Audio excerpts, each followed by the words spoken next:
I definitely think, for the most part, um, casual players will be able to like do what they want to do in the world more.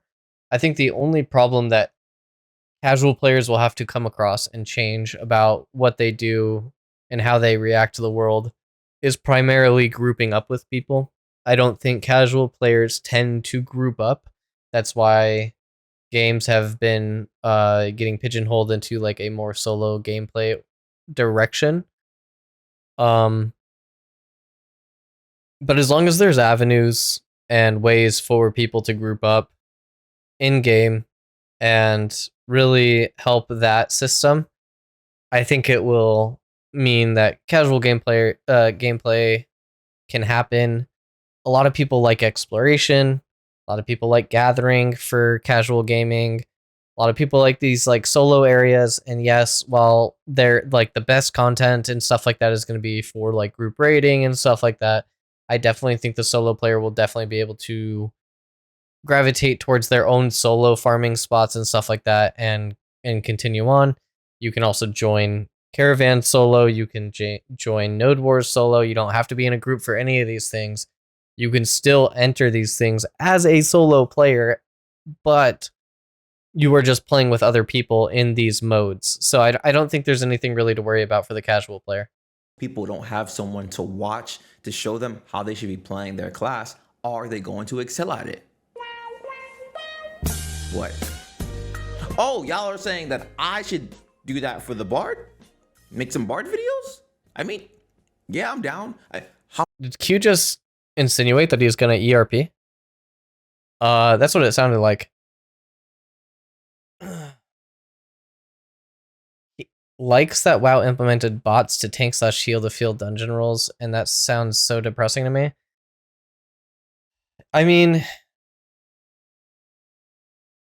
there's reasons why WoW and like WoW is basically like even with the dungeon finder, I think, because I did play a lot of WoW to like actually learn up on how that whole thing interacts, and honestly, the dungeon finder is just fulfilling your party role with bots. Like they will just heal and tank for you and DPS for you, and you don't have to interact with them. You don't have to have any sort of conversation. You don't have to prog through anything. You can literally just go to the dungeon finder and load up. And honestly, that is no different than having bots in my game. And the interesting part about that is like people actually like the bots because maybe faster queue times. Maybe people don't like to wait as long for things. So Ashes will be heavily dependent on what like population. Ashes will be very dependent on population. You can't have nodes decaying because you need people gathering stuff. You can't have like your land management going to waste because you need people. You can't go to wars because you need people. You can't like affect the world in any way unless you have people in the world. So I think Ash's number one enemy is losing a player base, but Ashes is kind of geared towards being a borderline niche game with the PVX and how it and like open world PvP being a thing. It scares away a lot of people, but honestly, I think people have this. They have WoW brain. They have a misconception of what the world is actually going to be like and what open world PvP is going to be. And yeah, so I don't know exactly if we need to fix it because I think the community is going to be what's most important to like really populate these servers and really get people to want to group up and do things and stuff like that. So it's interesting because as a developer, what do? You just hope people play your game, right? Like that's like the number one thing is you just hope people play the game and really fill up the world so that the content that you build is really fun and interesting for all these people. Otherwise, yeah, you do have to develop to a more solo playstyle. And I don't think a lot of people want another solo game. So I really hope we don't well, I mean, I know Steven doesn't want to, but I really hope we don't devolve into like a solo player game as well either. The corruption system does need to be on point. I agree. I have been kind of talking about this with other people who have been really afraid of like open world PvP. Hold on, let me pull this up. So to get people less afraid of PvP and open world PvP, I know Tibia was basically like a full PvP, full loot drop game. And so my thought process is to kind of take this and implement it into Ashes because it really, really fits the corruption system. So the way it works is if I'm a player in the world and I get attacked by somebody else, that other player gets a white skull. And the white skull basically means like, hey, I am in combat. You are definitely not first guy, but thank you for coming.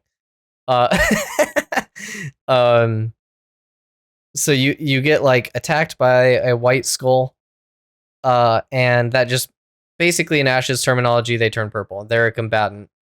And so if you are a white skull, you're a combatant. And then a red skull is if you've killed 3 or more unmarked characters in one day. Hey, Daedalus, thank you for the sub. Thank you for coming. I appreciate it.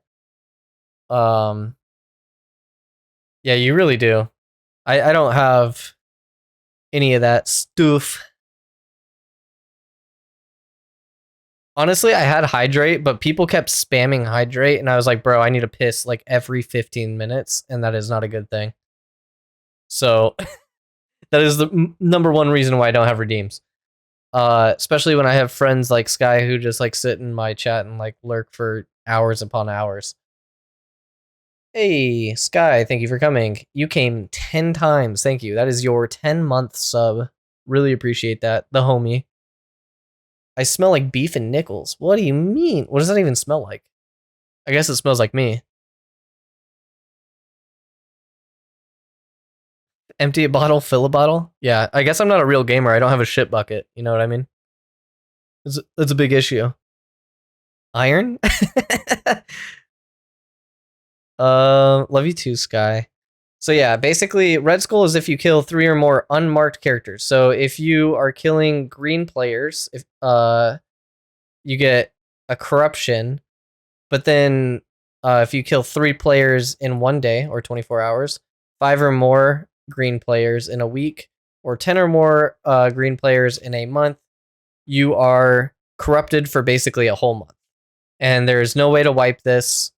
You just are red for the entire month. And to come across the more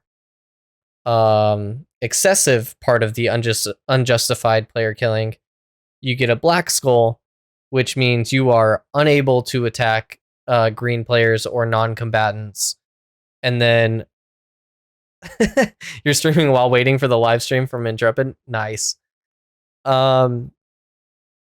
Black skulls will be unable to attack unmarked characters or non-combatants at all forever, or for a month or 3 months. I forget what it is. Total of 45 days. There you go. Month and a half. And you do that by basically doubling up on kills that you got to get a red skull in a certain time frame.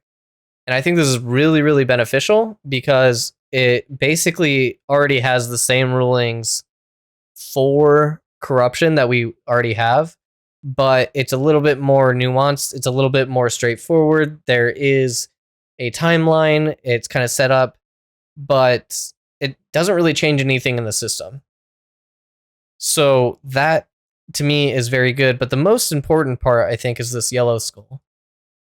So if somebody turns to a combatant and flags me, then what happens is I am able to attack them back, and I will have a yellow skull on my head. Nobody else will see me turn to a combatant, only the player that attacked me. and I am only flagged towards the combatant unless I flag for PvP overall. So basically, if I have AoEs or something like that and somebody attacks me, I'm only attacking that player and not the people around me. And I think that's really, really vital for the corruption system. Especially with like how the skills look. So I think this part right here, this yellow skull and this black skull need to get added to the corruption system, as they act basically the same way that the corruption system already does, but adds a little bit more nuance to it. Green skull just means like if the person with the white skull is in a party. I don't know if I can zoom in on this. I can, kind of. So, person with white skull attacks Hades. So, lady attacks Hades. Hades attacks back. He has a yellow skull. Sunburst is in lady's party, and that means he can attack Guigo Sunburst or lady, and Thari Thor, whatever. That I just sound like I have a lisp. He can't see that that Hades is a yellow skull. So all he sees is that lady is a white skull, and I believe this guy would still show up as a green skull on his screen as well. So Thari Thor could attack lady and Sunburst without becoming corrupted. They would just be combatants. So yeah, and if he is unflagged, so that he's not flagged up for combat or PvP, he can still attack these two. Well, technically these three people because he's a red skull. But yeah, he would be attacking these people with AoE abilities. So that's why I think the skull system is really, really close to our corruption system, but with more nuance, and it's more built out and has succeeded for over 20 years. So I think it's a really good system that Ashes could benefit from. So that is one thing that I really, really like about this system. They also have a thing called Orange Skull, which is like a revenge skull, which if somebody kills you, you have like a week to kill them back that one time. So you could literally go out into the world and you would get a yellow skull for attacking somebody with an orange skull.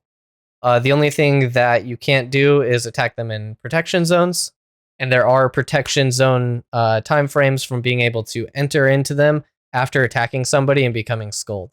So do you think any chance Ashes may go more nuanced like this?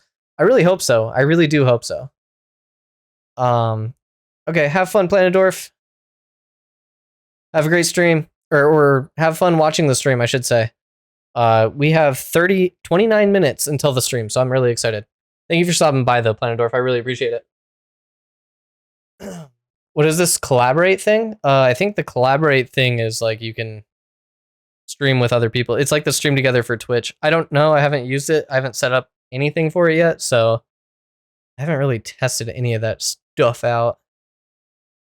It'd actually be cool if you killed far more than you should in full corruption. It actually hinders your character so extremely that, let's say you gank someone 15 levels lower than you, then they have a good chance to kill you because you're so weak. Yeah, that is interesting. I do know that Intrepid tends to go further than what the Skull system does as well, with adding a percentage of corruption based upon like level discrepancy. The one Fallout part of Tibia is that it doesn't have that. It just has the kills on unmarked people. So, and they also have an unlimited level cap and power progression. So a level 200 could kill a level 5 and it would still affect the same. He would just have one unmarked kill, you know? So that's its downfall, where maybe Ashes could pick up from that. But yeah, basically this stops most player killing, and if you do player kill, it's like player griefing, because you can still kill each other marked, right? It's just the unjustified kills are bad. And you could like track that on your own player character and stuff like that. You can track other people's like kills on the leaderboard. So if I were to go to like tibia.com, oh, not tibia.com. Thank God it didn't take me to a weird site. Really? There we go. Hold on. Tibia leaderboards. High scores. There we go. So you could go like here. You can check their levels. You can check this player. You can check like their achievements and stuff. You can usually there is a way to tell if they have died recently or not. You can check their house, where they live on this type of thing. So they're like, oh, they have this house in this area. It's this much, and it costs 600k gold per month. So like it even has the housing system and everything unlocked. And you could do that for like a lot of things. Like you could go to community, high scores, or leaderboards. I guess high scores is easier. And like you can do it by their levels on whatever they need to do. I think it'd be cool for Ashes to do this for like dungeon times and stuff like that, for like guilds. You can actually even look at guilds here on the world. Let's go Antica because it's the oldest one. You have like all these guilds that you can look at and view on the website. I think all this stuff is really, really cool that Ashes could like really implement. Popped up asking me to knock on your door. Yeah, I have no idea. But yeah, you can do a lot of stuff in Tibia that I think Ashes does intend to do, and why I think so many Tibia players are so excited for Ashes, especially the what do you think about what you said above? Sorry, I missed it. I think if corruption inhibits to the point where PvE players could be strong enough from a PvP red player would be a good thing for the game. I'm not sure what you mean by that. Oh, you know what? Okay, so this was another thing I haven't touched up on. So I think if you reach that Red Skull state where you have corruption for that month and you can't get rid of it, I think we should start thinking about full loot drop and gear drop on those types of corrupted players, the Red Skulls and the Black Skulls. I think full loot drop and XP loss, not XP debt, XP loss for those players who consistently grief people should be implemented. I don't like stat dampening people, but I do like the idea that, because stat dampening, I believe Jamie and I were talking about this, stat dampening only affects non-combatants. It doesn't affect bounty hunters or PvP in any form. It doesn't affect PvE. So stat dampening is already being mitigated for the Red Skulls and Black Skull-like characters. But I think for people that are consistently griefing, because corruption is an anti-grief mechanic, XP loss and loot drop should be on the table. And that would also, exactly like what you are alluding to, is it would encourage the PvE players to PvP corrupted players. It would actually encourage everybody to go into this bounty hunter system and really hunt down these griefers. And I think it would really multiply the usefulness of the bounty hunter system, because you will be able to grab their gear. You will be able to make a griefer's life painful by actually making them D-level, by making them do other things in the game where they have to keep grinding in order to grief other players. And I don't think, like, if Intrepid really wanted to, they could just get rid of the entire griefing system by not making it okay for players to attack other players in the open world. They don't want to eliminate griefing. Griefing is going to exist, but you want to have an ecosystem that deters people from griefing and also makes it fun for the people that want to play as villains and for the people that want to fight villains. So, like, for me, it's a win-win situation if that gets added into the game and becomes a cyclical whatchamacallit, cyclical ecosystem with griefers and non-griefers and bounty hunters and whatnot. So I just don't like the idea of stat diminishing a character because it doesn't fulfill that ecosystem. It just makes one player weaker because they're being a dick. And it doesn't do anything for the bounty hunter system. It doesn't make them really.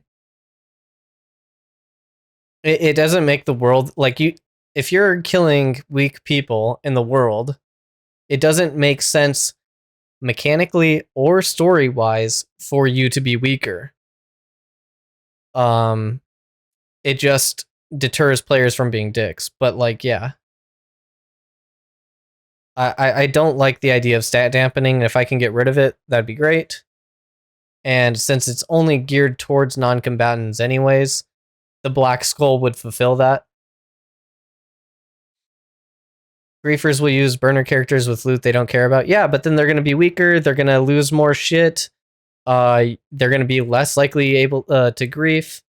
They are going to get corrupted much faster. They still have to grind a very long, grindy process to level those alt characters to have that type of playstyle. I think there is enough negative incentives to, if a player really wants to play that way, they can. But it's going to make it extremely difficult to be that with all the systems in place. So yeah, I mean, like, you have a point, but them using weaker gear, leveling alts and stuff, already makes them weaker. It already makes them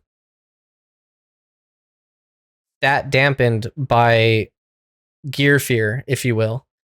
You'd think that they would want to gear up higher if they want to play against people that are going to be 1v5ing them, you know, like in the open world. Bounty hunters hunting them consistently.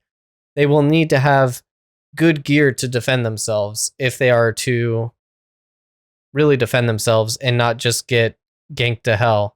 And then that would also need the XP loss and not XP debt gives meaningful loss to a griefer because no grief mitigation, just get better. Fuck you, Sky. Don't get ganked. That's not going to happen, actually.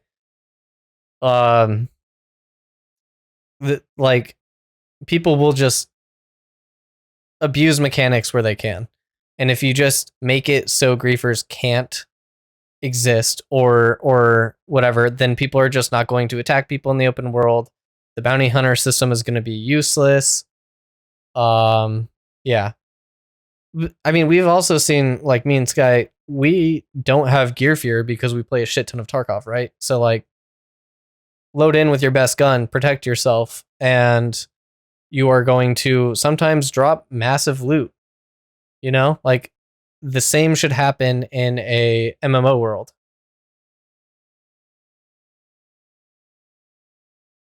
But like, so here's the thing, Pockets, like, PvE players, PvE Andes don't need an incentive to join PvP.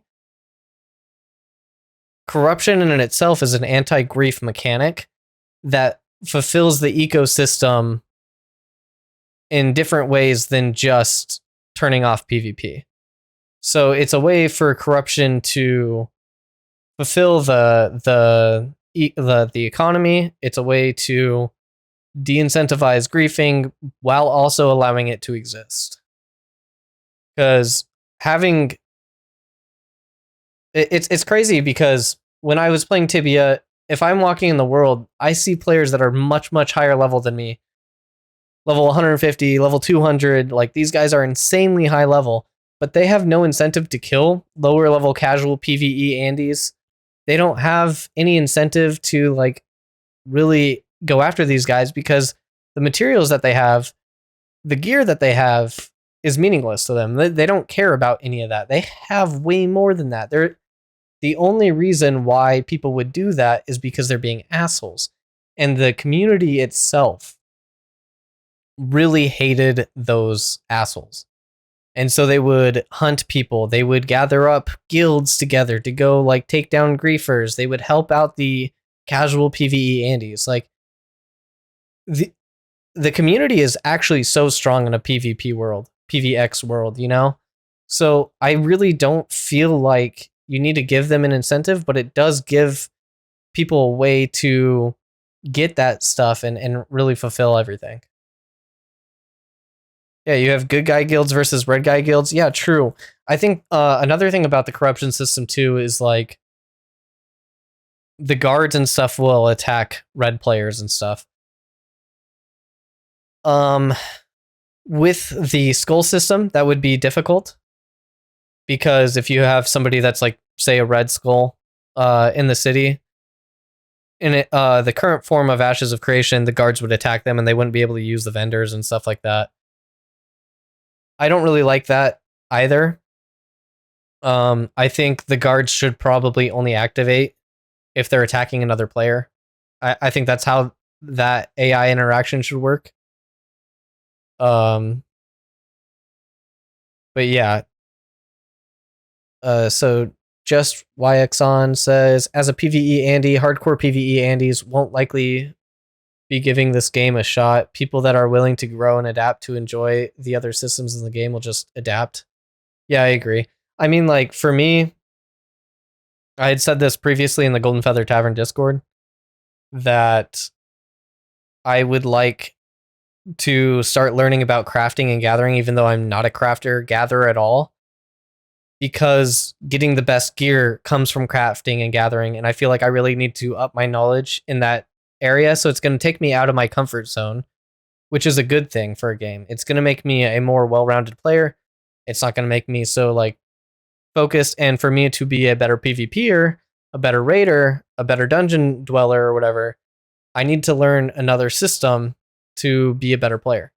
So I think all these things kind of build into each other and takes people out of their comfort zone, especially being a PvX game. So yeah, that is a long-winded way to say that I think we should have a justice system in corruption, and that it could benefit and be a little bit more nuanced than what we currently have.